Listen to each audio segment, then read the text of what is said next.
Party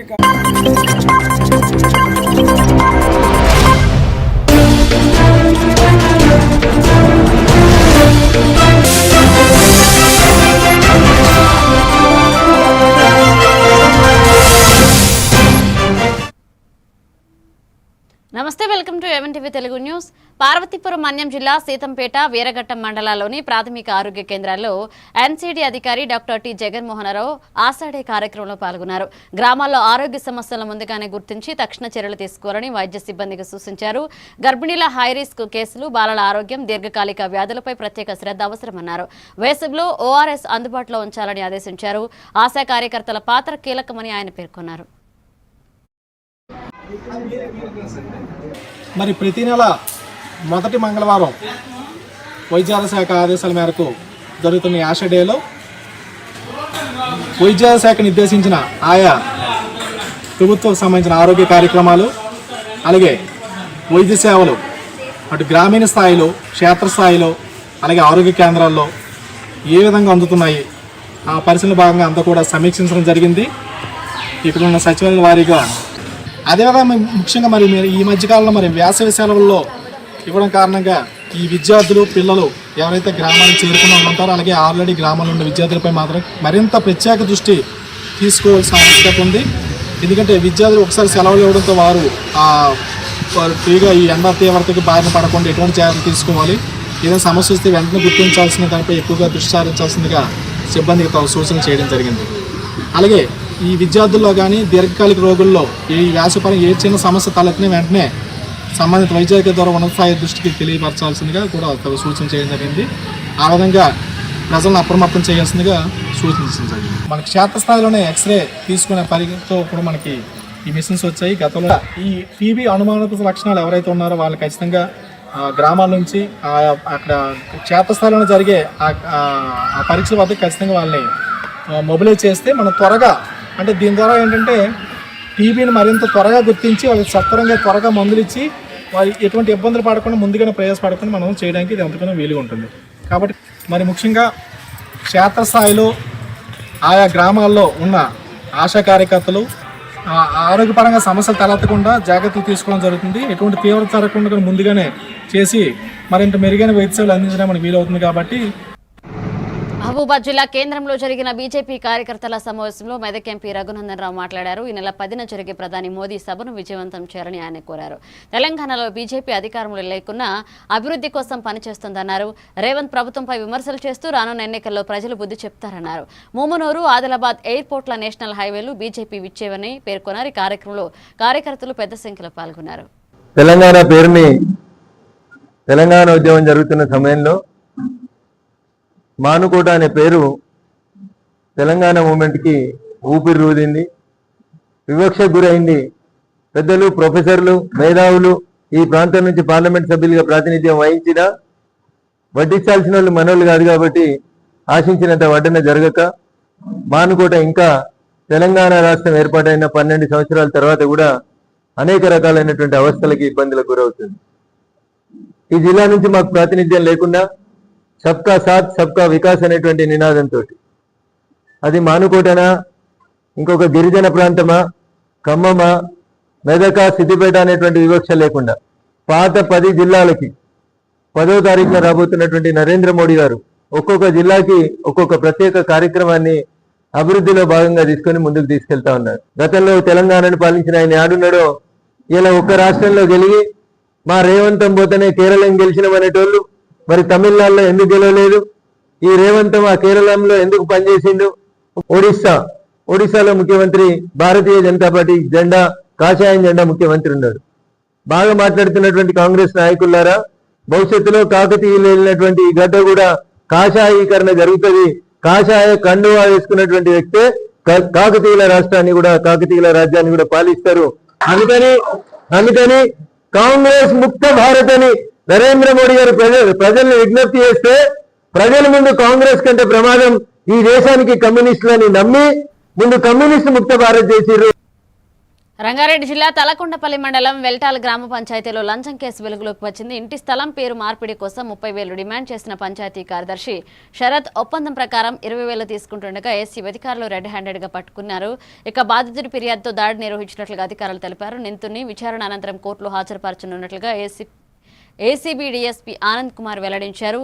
లంచం కోరితే సమాచారం ఇవ్వాలన్నారు.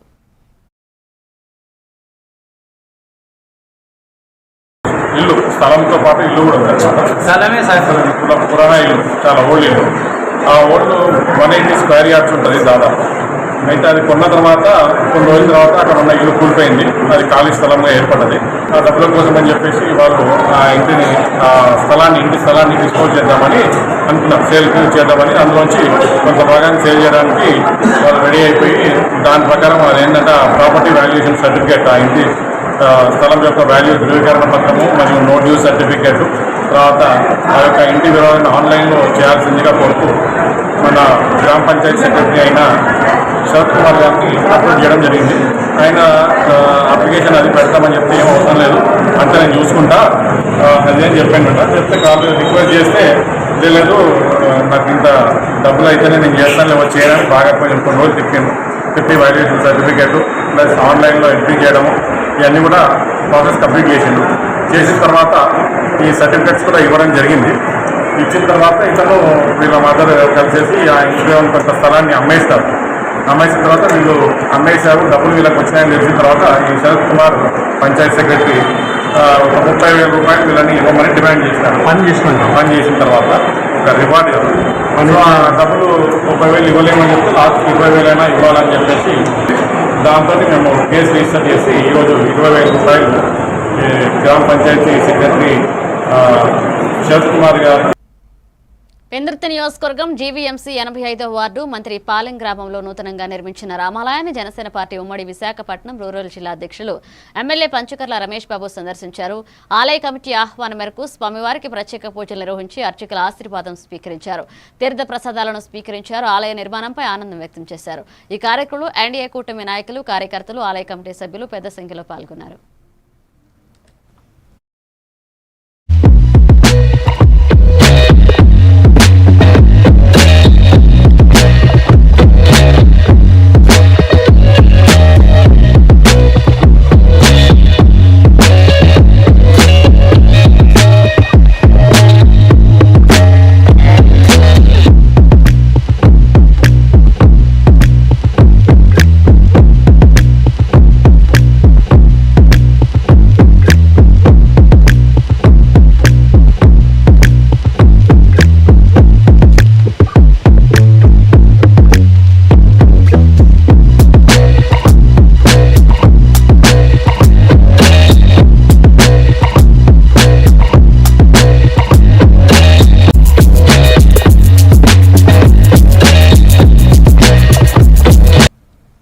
వరంగల్ జిల్లాలో కమ్యూనిస్టు సామాజిక శక్తుల ఐక్యతే దోపిడీ పాలకులకు ప్రత్యామ్నాయమని ఎంసీపీఐయు జిల్లా కార్యదర్శి పెద్దరపు రమేష్ అన్నారు.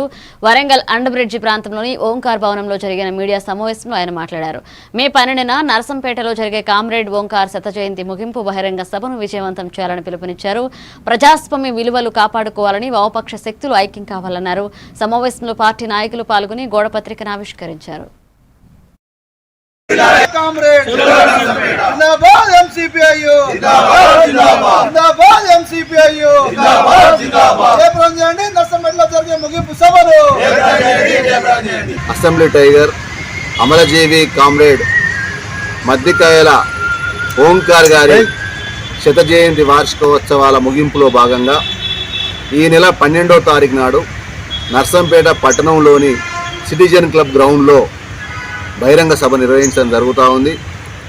ఓంకార్ గారు ఆశించింది ఏం చెప్పేసి అంటే ఈ భారతదేశంలో అంతరాలు లేని సమాజం రావాలి, దానికి వామపక్ష సామాజిక శక్తులందరూ కూడా ఐక్యం కావాలని చెప్పేసి అని బలంగా కోరుకున్నాడు. బహిరంగ సభకి పార్టీ ఆల్ ఇండియా కార్యదర్శి కామ్రేడ్ మద్దికాయల అశోక్ ఓంకార్ గారు, పొలిట్ బ్యూరో సభ్యులు కిరణ్జిత్ సింగ్ శేఖర్ గారు, అదేవిధంగా సీనియర్ నాయకులు పొలిట్ బ్యూరో సభ్యులు కుల్దీప్ సింగ్ గారు, అదేవిధంగా అన్ని వామపక్ష పార్టీలకు సంబంధించినటువంటి రాష్ట్ర నాయకులు హాజరై ప్రసంగిస్తారు.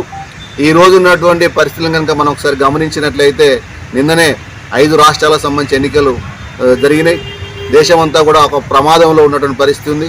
మనువాదం మతోన్మాదం ముందుకొచ్చి ప్రజలంతా కూడా చీల్చి అనేక సమస్యలను ఈరోజు తెచ్చిపెడుతున్న స్థితిని కూడా మనం గమనించాల్సిన అవసరం ఉంది. కాబట్టి భారతదేశాన్ని, భారత రాజ్యాంగాన్ని, ప్రజాస్వామ్యాన్ని రక్షించుకునేందుకు ఈరోజు వామపక్ష శక్తుల వరంగల్ జిల్లా గ్రేటర్లో 28వ డివిజన్లో గత 5 సంవత్సరాల్లో చేస్తున్న అభివృద్ధి పనులపై కార్పొరేటర్ గందే కల్పన నవీన్ మీడియా సమావేశం నిర్వహించారు. వరంగల్ హంటర్ రోడ్లోని అన్నపూర్ణ గార్డెన్లో జరిగిన సమావేశంలో వారు మాట్లాడుతూ సుమారు 24 కోట్ల నిధులతో వివిధ అభివృద్ధి సంక్షేమ కార్యక్రమాలు చేపట్టినట్లుగా తెలిపారు. తమ అభివృద్ధి పనులకు సహకరించిన ప్రజలు, ప్రజాప్రతినిధులు, అధికారులకు కృతజ్ఞతలు తెలిపారు. డివిజన్ అభివృద్ధికి ప్రజల సహకారం కీలకమని పేర్కొన్నారు. గల్లీలో కానీ ఒక వాటర్ నీళ్ళ ట్యాంక్ బొందలాగా చేసి ఒక 30 ఫ్యామిలీస్కి మేము ఏర్పాటు చేసాము. తర్వాత ఎన్టీఆర్ ఉండింది, కానీ దాంట్లో మాత్రం 6,30,00,000 మాత్రమే వర్క్ జరిగింది. మిగతా అన్ని కొన్ని ప్రాసెస్లో ఉండి అగ్రిమెంట్ కాలేక, కొన్నేమో అగ్రిమెంట్ అయి కూడా కాంట్రాక్టర్స్ డిలే అవ్వడం వల్ల అలా కొన్ని పనులు ఆగిపోయాయి.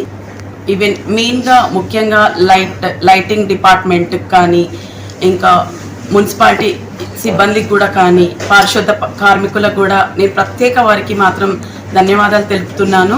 ఎందుకంటే 5 ఇయర్స్లో పంచభూతాలు అన్నట్టుగా లైటింగ్, తర్వాత డ్రైనేజ్, రోడ్ రిపేర్ కానీ, రోడ్ అంటే కన్స్ట్రక్షన్స్ అభివృద్ధి చేయడం. మా డివిజన్లో చాలా కరువు కాటకాలు ఉంటాయి. కరోనా టైంలో మేము గెలవగానే కరోనా వచ్చింది. కరోనా టైంలో చాలామందికి నేను హెల్ప్ చేయడం జరిగింది. కూరగాయలు కానీ, నిత్యావసర వస్తువులు కానీ, అటువంటి శానిటైజర్లు కానీ ఎన్నో కూడా అందరికీ అందించడం జరిగింది.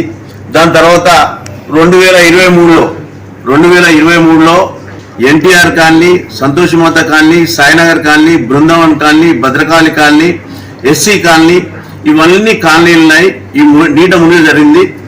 దానికి ప్రభుత్వం నుంచి తక్కువ సదుపాయం లేకపోతే రాత్రి ఒక పోలీసు ఏసీపీ గారు, మట్టవాడ సిఐ గారు, ఎస్ఐ గారు, పోలీస్ సిబ్బందితో రాత్రి 12 గంటలకే ఈ ఫీల్డ్ మీదకి వచ్చేసి నా సొంత పైసలతోటి జేసీబీలు, ట్రాక్టర్లు ప్రతి ఒక్కటి కూడా చేయడం జరిగింది. వారి నీట మునిగిన వారికి, లాస్ అయిన వారికి నా వంతు సహాయంగా నిత్యావసర వస్తువులు. విజయనగరం జిల్లా రాజా మండలం గెడ్డవలస గ్రామంలో విషాదం చోటు చేసుకుంది. పొలంలో పనిచేస్తున్న మహిళా కూలీలపై పిడుగుపడడంతో 3 అక్కడికక్కడే మృతి చెందారు. దొండపంట పనుల్లో నిమగ్నమైన సమయంలో ఈ ఘటన జరిగింది. మృతులను పైల రాము, మజ్జి అప్పల నరసమ్మ, మజ్జి సత్యమ్మగా గుర్తించారు. మరికొంతమంది కూలీలు గాయపడగా వారిని సమీప ఆసుపత్రికి తరలించారు.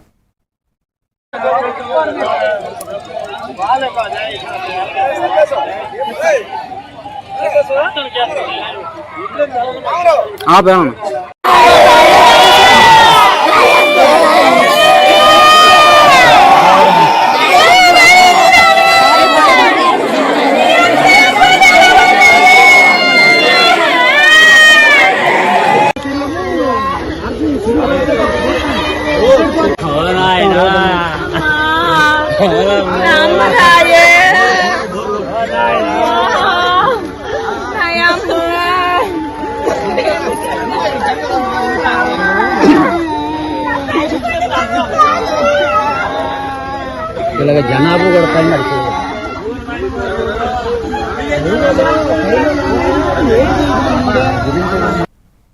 చిత్తూరు జిల్లా వీకోటలో జర్నలిస్ట్ జగన్మోహన్ రెడ్డి హత్యను ఖండిస్తూ పామూరులో మీడియా ప్రతినిధులు భారీ ర్యాలీ నిర్వహించారు. ప్రింట్ అండ్ ఎలక్ట్రానిక్ మీడియా, వామపక్ష పార్టీలు, జర్నలిస్టు సంఘాలు పాల్గొన్నాయి. సిపిఎం నాయకుడు సయ్యద్ ఆనిఫ్ మాట్లాడుతూ జర్నలిస్టులపై దాడులు ప్రజాస్వామ్యానికి విరుద్ధమన్నారు. ర్యాలీ అనంతరం సీఐ కార్యాలయం వరకు వెళ్లి నిరసన పత్రం సమర్పించారు. నిందితులను వెంటనే అరెస్ట్ చేసి కఠిన శిక్ష విధించాలని, జర్నలిస్టుల భద్రతకు చర్యలు తీసుకోవాలని డిమాండ్ చేశారు. విద్యా సంస్థలు దాన్ని సవరించుకోవాల్సింది పోయి ఆ విధంగా అతని మీద కక్ష కట్టి ఆ విధంగా దాడి చేయడం అనేటువంటిది, హత్య చేయడం అనేటువంటిది చాలా దుర్మార్గమైనటువంటి విషయం. ఆ రోజు ఉదయాన్నే వాకింగ్కి వెళ్ళినటువంటి జగన్మోహన్, అట్లాగే ప్రజాశక్తి విలేకరి, ఇంకొక ఆయన ఇద్దరు కలిసి ఆ వీకోట్లో వాకింగ్కి వెళ్ళారు. వాకింగ్కి వెళ్ళినటువంటి వాళ్ళని పథకం ప్రకారం ఆ విధంగా దాడి కాసి వాళ్ళ మీద దాడుకునేటువంటిది జరిగినప్పుడు అందరం ప్రశ్నిస్తూ ఉంటాం. కానీ కొందరు మాత్రమే దాన్ని వ్యక్తం చేసేటువంటి ధైర్యం ఉంటుంది. అటువంటి ధైర్యవంతులకి ఇటువంటి ఆటంకాలు అనేకం జరుగుతుంటాయి. ఈరోజు మనం చూసాం పామూరులో కూడా చాలామంది వార్తలు రాస్తే దబాయిస్తున్నారు. చాలా నీచమైనటువంటి పదాలతోటి మాట్లాడి ఆ విధంగా భయభ్రాంతులు గురి చేయడం అనేటువంటిది కూడా పామూరులో కూడా జరిగింది. అలాంటి సంస్కృతి మన పామూరులో కూడా ఉంది. అందుకని మనం అధికార పార్టీ కాదు, అధికారులు కూడా అదే విధంగా తయారయ్యారు. ఈరోజు మనం చూస్తే అంతకుముందు ఒక అధికారి చేసినటువంటి తప్పును జర్నలిస్టుగా ఖండిస్తే నువ్వు ఎందుకు రాసావు ఆ వార్త అని చెప్పి అతన్ని. పార్వతీపురం మన్యం జిల్లా సాలూరులో బీజేపీ కార్యకర్తలు ఘనంగా విజయోత్సవాలు నిర్వహించారు. 5 రాష్ట్రాల్లో పార్టీ అఖండ విజయం సాధించిన నేపథ్యంలో కార్యాలయంలో హేమానాయక్ ఆధ్వర్యంలో కార్యక్రమం జరిగింది. కార్యకర్తలు స్వీట్లు పంచుకుంటూ జై బీజేపీ, జై నరేంద్ర మోదీ నినాదాలతో సంబరాలు చేశారు. ఇక నియోజకవర్గ అధ్యక్షుడు హేమానాయక్ మాట్లాడుతూ ప్రజలు బీజేపీపై విశ్వాసం ఉంచుతున్నారని, మోదీ నాయకత్వంలో దేశం అభివృద్ధి దిశగా పయనిస్తుందన్నారు. త్వరలో తెలుగు రాష్ట్రాల్లో కూడా బీజేపీ జెండా ఎగరడం ఖాయమన్నారు.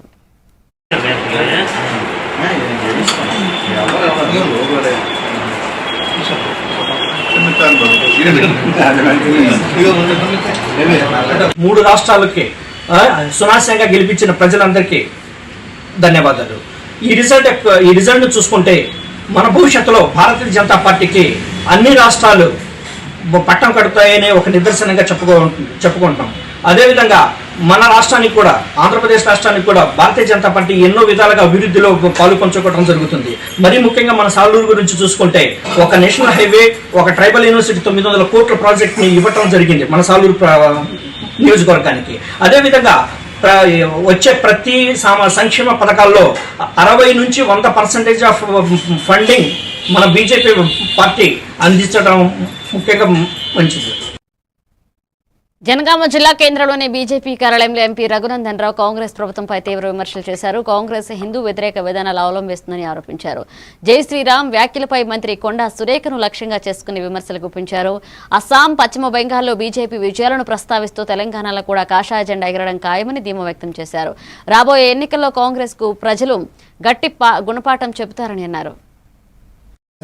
నాటి సోమనాథ్ మందిర నిర్మాణాన్ని వ్యతిరేకించిన తొలి దేశ ప్రధాని జవహర్లాల్ నెహ్రూ గారి దగ్గర నుంచి మొదలుకుంటే నేటి రామ మందిర నిర్మాణాన్ని వ్యతిరేకించినటువంటి శ్రీమతి సోనియా గాంధీ, రాహుల్ గాంధీ వరకు కాంగ్రెస్ పూర్తిగా హిందూ వ్యతిరేక పార్టీ.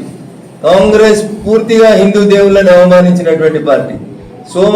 సోమనాథ్ మందిర ప్రతిష్ట కార్యక్రమానికి నాటి ప్రెసిడెంట్ని వెళ్ళొద్దని కోరినటువంటి ప్రధానమంత్రి నాటి ప్రధాని జవహర్లాల్ నెహ్రూ గారు.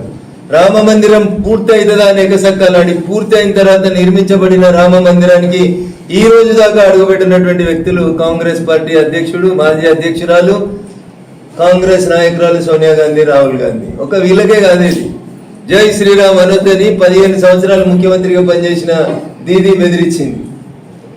ఎస్, మేము చెప్తున్నాం గర్వంగా బీజేపీలో, మేము రాముని వారసులమే, ఈ గడ్డ రాముని వారసత్వంతో వచ్చింది, జై శ్రీరామ్ అనే అంటాం.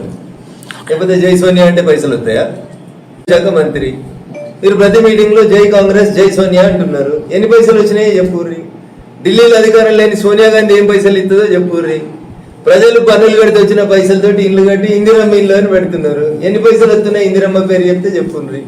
ఏది మేము బరాబర్ అంటామో అని చెప్తున్నాం. మేము రాముని గుడి కడతామో అని చెప్పినాం, కట్టినాము. ఆర్టికల్ 370 రద్దు చేస్తామో అని చెప్పినాం, చేసినాము.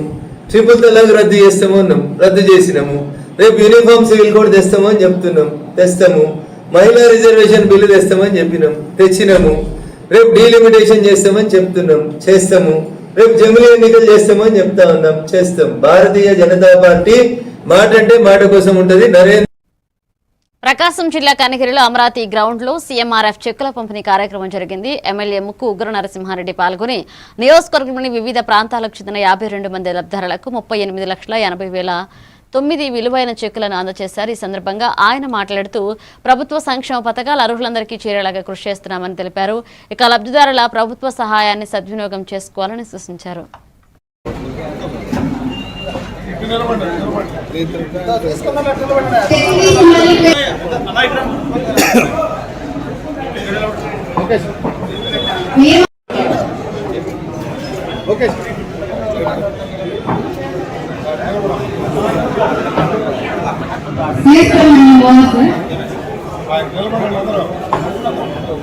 రామా పెద్ద మెట్ర ఆవులు కమ్మన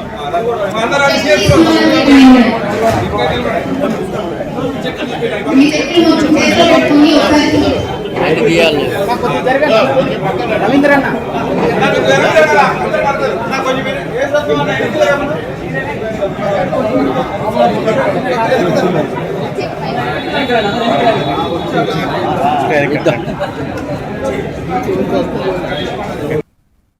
తణుకు రూట్స్ స్కూల్ విద్యార్థులు పాలిసెట్ ఫలితాల అద్భుత ప్రతిభ కనబరిచారు.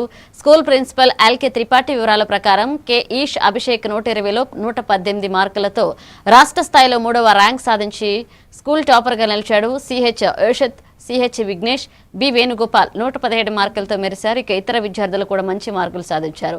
నాణ్యమైన బోధన, క్రమశిక్షణ వల్ల ఈ విజయాలు సాధ్యమయ్యాయని నిర్వాహకులు తెలిపారు. మా రూట్స్ విద్యార్థులు అద్భుత ప్రతిభ కనబరిచారు. 120కి 118 మార్కులు ఈష్ అభిషేక్ సాధించగా మిగతా వాళ్ళు కూడా 117, ఇద్దరు 115, 113 అలా చాలామంది విద్యార్థులకి మంచి ర్యాంకులు వచ్చాయి. దీనికి గాను మేము చాలా ఆనందంగా ఫీల్ అవుతున్నాము. ఇదే మొన్న విడుదలైన 10th క్లాస్ రిజల్ట్స్లో కూడా వరుసగా రెండోసారి టౌన్ ఫస్ట్ సాధించాము.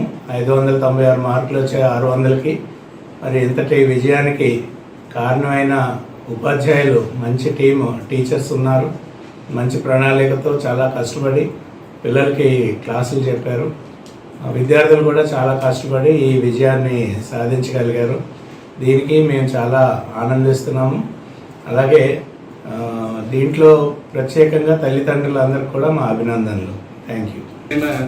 పాలిసెట్ 2026 రిజల్ట్స్లో తణుకు రూట్స్ స్కూల్ విద్యార్థులు అత్యుత్తమ ర్యాంకు సాధించారు. దానికి గాను 120 గాను 118 ఈష్ అభిషేక్, అలాగే 117 ర్యాంకులు CH Yoshitha and B Venugopal, అలాగే 115 మార్కులు సాధించి ఫర్హాన్ మరియు విఘ్నేష్ అత్యుత్తమ ర్యాంకు సాధించారు. అందరికీ ప్రత్యేక అభినందనలు.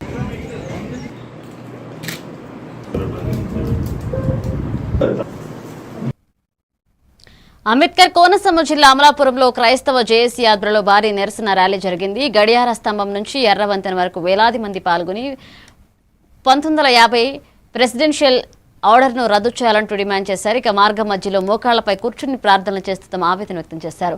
అనంతరం ఎమ్మెల్యే, కలెక్టర్, ఎస్పీకి వినతి పత్రాలు అందజేశారు. అంబేద్కర్ విగ్రహానికి పూలమాలలు వేసి నివాళులర్పించారు. జిల్లాలోని వివిధ సంఘాల నాయకులు, క్రైస్తవ సంఘాలు పెద్ద ఎత్తున పాల్గొన్నారు. మిత్రులకు నమస్కారం.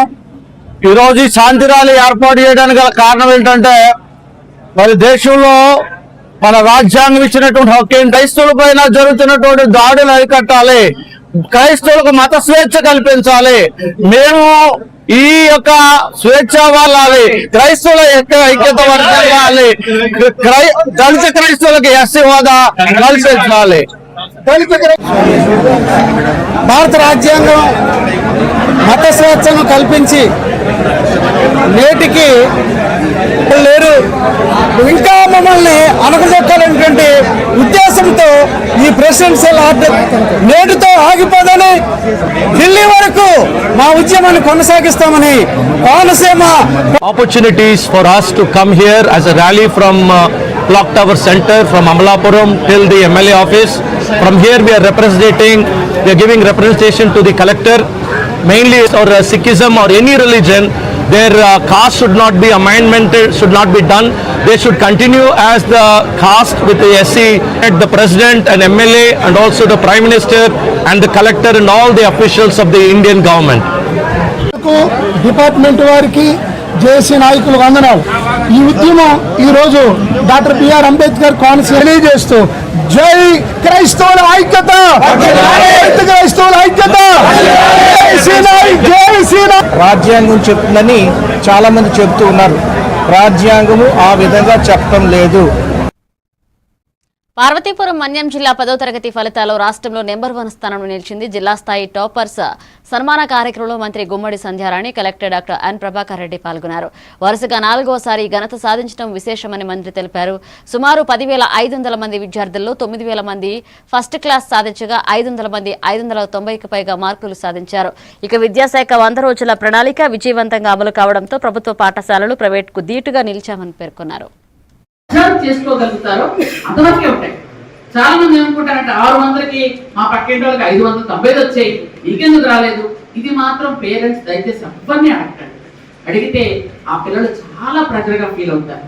అందులో ఈ మధ్య కాలంలో పిల్లలు ఏంటంటే చిన్న విషయాలకే ఇంట్లో నుంచి పారిపోవడం, లేదనుకుంటే తర్వాతే సూసైడ్ చేసుకోవడం, ఇట్లాంటివి ఉన్నాయి. చాలా ఇబ్బందులు ఉన్నాయి. కాబట్టి తరువాత ఇప్పుడు ఇదొకటి కూడా చూస్తున్నామా, పిల్లలు బయట ఏంటంటే మగ పిల్లలు కానీ ఆడపిల్లలు కానీ బయట చాలా జాగ్రత్తగా ఉండాలి. మన నంబర్ 1గా నిలబెట్టారు. 3 సార్లు గెలవడం కాదు, 4వసారి డబుల్ బ్రేస్. 4 సార్లు మనం హ్యాట్రిక్ పదమే ఉంటే విన్నాం, 3 సార్లు కొట్టడం, కానీ 4వది కూడా కొట్టి మీరందరూ నిరూపించారు. మీకు అందరికీ కూడా అభినందనలు తెలియజేస్తూ ఉన్నాను. 100కి 100% స్కూళ్ళ సంఖ్య 52%. స్కూల్లో చదివిన ప్రతి ఒక్కరూ పాస్ అయ్యే విధంగా మన విద్యాశాఖ మంత్రి గారు మనకి ఇచ్చినటువంటి చక్కటి ప్రణాళిక చాలా బాగా ఉపయోగపడింది. ABCDగా విడగొట్టి పిల్లల యొక్క కెపాసిటీని బట్టి హైయెస్ట్. తారకపురి లయన్స్ క్లబ్ ఆధ్వర్యంలో తణుకులో పలు సేవా కార్యక్రమాలు నిర్వహించారు. జిల్లా గవర్నర్ ఎన్వి పాపారావు నాయుడు చేతుల మీదుగా గ్రంథాలయానికి సిమెంట్ బెంచీలు, ఫర్నిచర్ అందజేశారు. అనంతరం మొక్కలు నాటే కార్యక్రమాన్ని చేపట్టారు. లక్ష్మీ థియేటర్ సమీపంలో చలివేంద్రం ప్రారంభించారు. BVS ప్యాలెస్ లో జరిగిన కార్యక్రమంలో పాపారావు నాయుడిని ఘనంగా సత్కరించారు. క్లబ్ అధ్యక్షుడు పవన్ కుమార్ అధ్యక్షతన జరిగిన ఈ కార్యక్రమంలో సభ్యులు పెద్ద సంఖ్యలో పాల్గొన్నారు.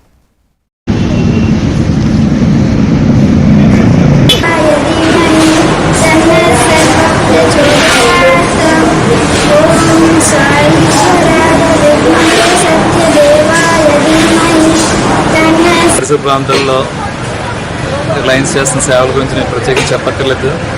ప్రత్యేకించి ఈ సంవత్సరం మాకు మిషన్ 1.5లో భాగంగా ఒక మెంబర్షిప్ 23 మందితో ఒక క్లబ్ చార్టర్ చేసి దాన్ని మరి 40కి ఈ సంవత్సరం పూర్తి చేస్తామని చెప్తున్నారు. అంటే 40 మంది సభ్యుల్ని ఒక సేవా రంగంలోకి కేవలం ఈ క్లబ్ ద్వారా వస్తున్నారు. దీనికి సర్వీసెస్ కూడా లక్షలాది రూపాయలు సర్వీస్ చేస్తూ మొన్న గత నెలలో జరిగిన మన HPV వ్యాక్సిన్ కార్యక్రమంలో కూడా సుమారుగా 1 లక్ష రూపాయలు విరాళం ఇచ్చి ఒక 4 లక్షల రూపాయల సర్వీస్ రావడం కూడా సహకరించారు. అలాగే ఈరోజు జరుగుతున్న సర్వీస్ కార్యక్రమం సిమెంట్ బెంచ్లో ఉన్నాయండి. అనుగుణంగా ఈ తణుకు క్లబ్స్తో పాటు ఈరోజు కొత్త క్లబ్ అయిన ఈ తారకపురి కూడా ఎక్సలెంట్గా పెర్ఫామ్ చేస్తూ అటు జిల్లాలోనే అటు మండలంలోనే మంచి మన్నలు పొందుతున్నారు. అదేవిధంగా ప్రత్యేకించి పాత్రికేయ మిత్రులు కూడా ఈ సందర్భంగా నేను వాళ్ళకి అభినందనలు తెలియజేయాలి. ర్యాపో తీసుకొచ్చి దానికి మైలేజ్ పెంచి మా లైన్స్ చేస్తున్న సంస్థల యొక్క సేవా కార్యక్రమం సుమారు కోట్లాది రూపాయల సేవా కార్యక్రమాలు చుట్టుపక్కల జరుగుతున్నాయి.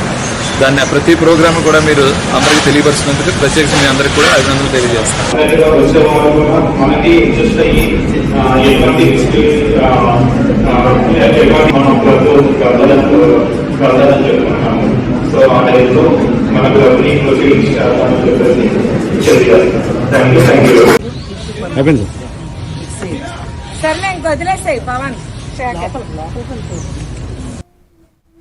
ఇవి bulletin updates. Keep watching event with Telugu news.